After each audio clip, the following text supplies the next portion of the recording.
নমস্কাৰ বন্ধু বান্ধৱীসকল, আপোনালোক সকলো ভালে আছে। আপোনালোকৰ মৰম আৰু আশীৰ্বাদত ময়ো ভালে আছো। আজি মই উপস্থিত আছো মদন কামদেৱ বৰমূলাত। মানে যিখিনি মানে ৰাসতলী আছে, ৰাসতলীৰ ওচৰতে মানে এই পথাৰ এখন আছে। এই পথাৰখনত মানে আজি কিছুদিন আগতে মানে এই পথাৰখনত মানে মই ধান ছিটাই গৈছিলো। মানে ধান ছিটাই যোৱাৰ বিনিময়ত আপোনালোকে কঠীয়া চাওক, কি ধুনীয়া চেহেৰা।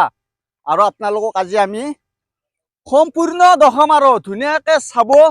ইমান ৰদে ৰদে আছো, অকমান বতাহ নাই, অকমান ছায়া নাই।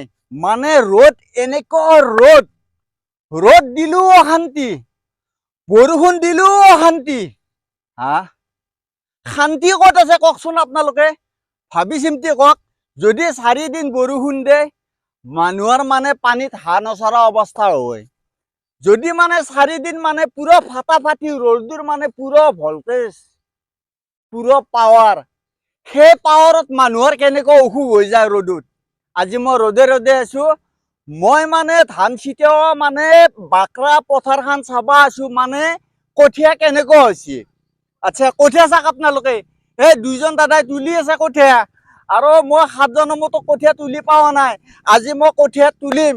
আমাৰ যিহেতু মাটি জমি নাই, ফাইনেলি কঠীয়া তুলিম। আৰু দাদাহঁতে কেনেকৈ কঠীয়া তুলিলে অকণমান চালো।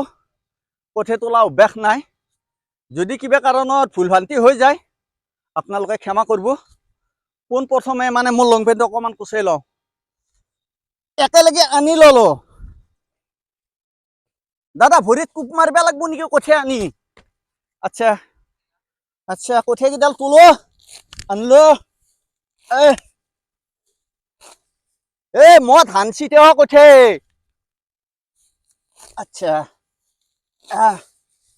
দাদা এনেকে মাৰিব লাগিব নে? এনেকে মাৰিব লাগিব। এইকেইডাল হ'ল। মই ধান ছিটাওৱাটো সেইকাৰণে ধুনীয়া হৈছে, আপোনালোকে চাওক। আৰু এখন তাৰমানে পথাৰত মই গাছৰ পুলি ৰুই গৈছো অলপতে। মানে গাছৰ পুলি এতিয়া আৰু ধুনীয়া চেহেৰা দিছে, চাই আছো। আচ্ছা, মই আল্লাহৰ নাম ল'ব লাগিব আৰু কঠীয়া তুলিব লাগিব। আল্লাহ কঠীয়া খান্তি যাতে ভাল হয়। কঠীয়াটো ভাল হলে, এইবাৰ ধান ভাল হলিয়ে হ'ল। এই মাৰিব লাগিব। দাদা হৈছে নে নাই কোবত? কোবত হৈছে। মানে তুলি পোৱা নাইতো 7জনৰ মতো। এই বাকৰাত আজি প্ৰথম আছো, এইদিনাখনে ধান ছিটাই গৈছো। আচ্ছা, এটা চাহো খাই গৈছো, পন্তা ভাতেদি কল। মানে পন্তা ভাতেদি খাবা ভাল নহয় এই গৰমত। যদি দুটামান কিবা শুকনো মাছ থাকে, এই গৰমত পন্তা ভাত, শুকনো মাছ। বাপৰে বা, এইবাৰ এফালে তলো ৰ চাল্লাহ। মই ছিটাইছিলো ধান, কি ধুনীয়া কঠীয়া হৈছে।